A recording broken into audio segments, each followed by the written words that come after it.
काला साया। यूं तो बनारस घाट अपनी खूबसूरती के लिए बहुत प्रचलित है, पर घाट के किनारे कई राज लिए बैठे हैं। ये कहानी शुरू होती है बनारस के घाट के पास बने ममता निवास से, जहाँ प्रिया लाल जोड़े में ममता के घर उसकी बहू बनकर आती है।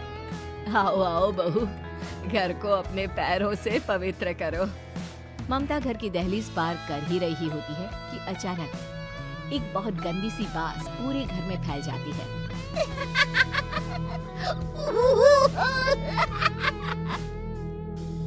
ये बदबू और ये आवाजें, ये कौन हंस रहा है माँ? ये पड़ोसी ना हमारे थोड़े अलग से है। कहाँ हम शाकाहारी और ये मांस मच्छी खाने वाले।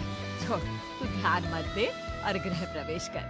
और हाँ बहू, अपनी सास की एक बात हमेशा याद रखना, इन पड़ोसियों से तो कभी बात नहीं करेगी। अच्छे लोग नहीं है ये। अपनी सास की ये बात मानेगी ना बेटा? हाँ माँ, जो आपकी मर्जी, मैं उनसे बात नहीं करूंगी। अगले दिन प्रिया अपनी पहली रसोई बनाने रसोई घर में जाती है। ये छोटी बात तो नाक में जा रही है। एक काम करती हूँ, खिड़की खोल देती हूँ। प्रिया खिड़की खोलने जाती है। इतने जाले, लगता है इस खिड़की को कभी खोला ही नहीं गया। पर ऐसा क्यों? ओह, नॉन वेज की स्मेल आती होगी ना।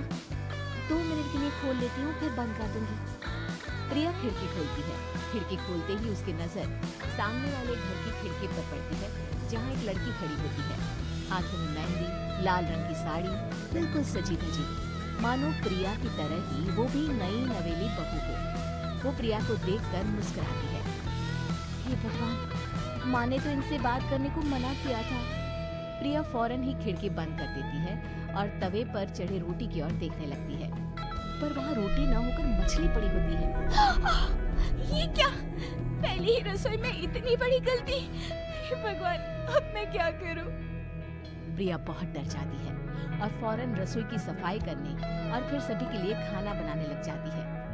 जब वो सबको खाना परोसती है, सब तो ठीक है, मैं बेकार में चिंता कर रही थी। हे भगवान, ऐसे ही बस अपनी कृपा बनाए रखना। रात के वक्त जब सब सो रहे होते हैं, तब प्रिया को पायल की आवाज सुनाई देती है, जिससे उसकी आंख खुल जाती है। ये पायल की आवाज कहाँ से आ रही है? प्रिया उठकर उस आवाज के पीछे छत की सीढ़ियों तक जाती है। तभी उसे बच्चे के रोने की आवाज आती है। प्रिया छत पर जाती है तो क्या देखती है?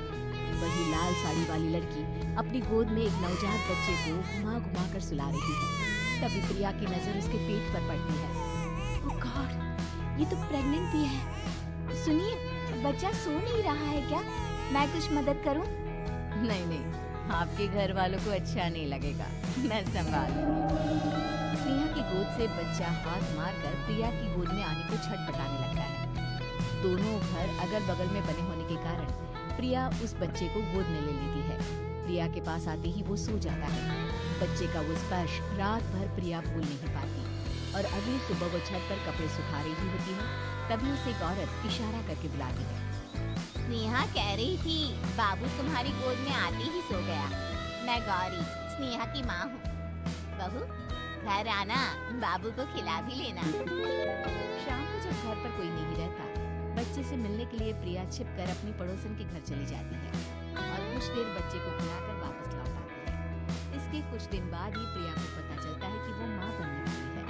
ममता की खुशी का ठिकाना नहीं रहता।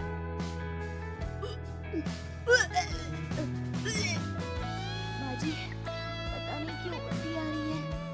प्रिया भागती हुई वॉशरूम में जाती है। वो हरे और लाल रंग की उल्टी करती है। उस उल्टी में से कीड़े निकलते हैं। ये क्या? खून और ये कीड़े! माँ! माँ! प्रिया की आवाज सुनकर ममता दौड़ कर आती है, पर बेसिन में कुछ नहीं होता।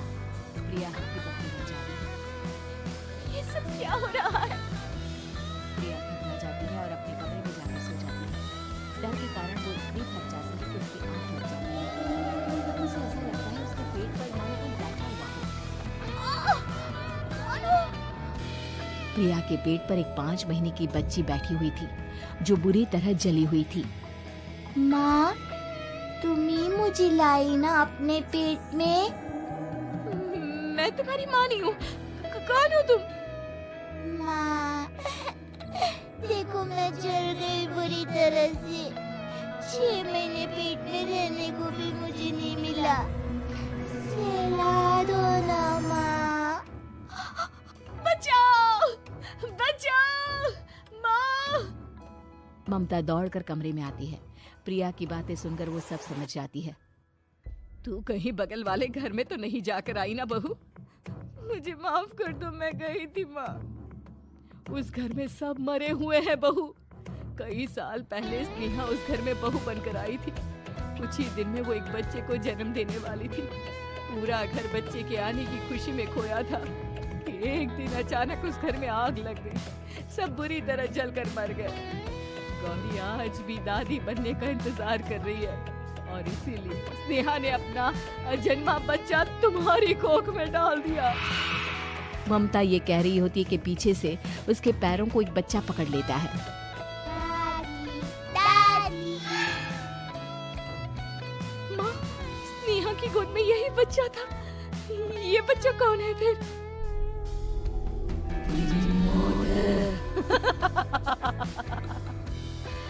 तेरी भी दादी। जिस चीज का ममता को डर था वही हो गया। ममता निवास के ऊपर मौत में चादर बिछा दी थी। प्रिया का पेट ऐसे बढ़ जाता है मानो 9 महीने का हो। दो हाथ उसके पेट से बाहर निकलते हैं। बहू, संतोष को फोन कर, किसी पंडित जी को बुला बहू। प्रिया का पति भागता हुआ घर आता है। ये तो होना ही था माँ। तेरा बाप तेरे सामने आ गया तो तू सह नहीं पा रही है। स्नेहा घर में आग लगी नहीं थी, माँ ने लगाई थी प्रॉपर्टी की लालच में। और वो बच्चा मेरी पहली पत्नी का बच्चा है, मेरा बेटा, जो कि उस आग की चपेट का शिकार हो गया था। मैंने तुमसे ये सब माँ के कहने पर छुपाया था। मुझे माफ कर दो प्रिया। तुम अगर चाहो तो यहाँ से जा सकती हो। मैं तुम्हें किसी भी बंधन में रखना नहीं चाहता। मेरी शादी हुई है आपसे, मैं आपको छोड़ नहीं सकती, पर उससे पहले हमें स्नेहा, उसकी माँ और बच्चे की आत्मा की शांति करवानी होगी। संतोष और ममता गौरी के घर जाते हैं। अंदर सब कुछ जला हुआ होता है। जमीन पर जली हुई लाशें बिखरी हुई थी। ममता रो रो कर अपनी करने की माफी गौरी से मांगती है। प्रिया स्नेहा के घर वालों का अंतिम संस्कार करवा देती है और ममता निवास फिर से आत्माओं के साए से मुक्त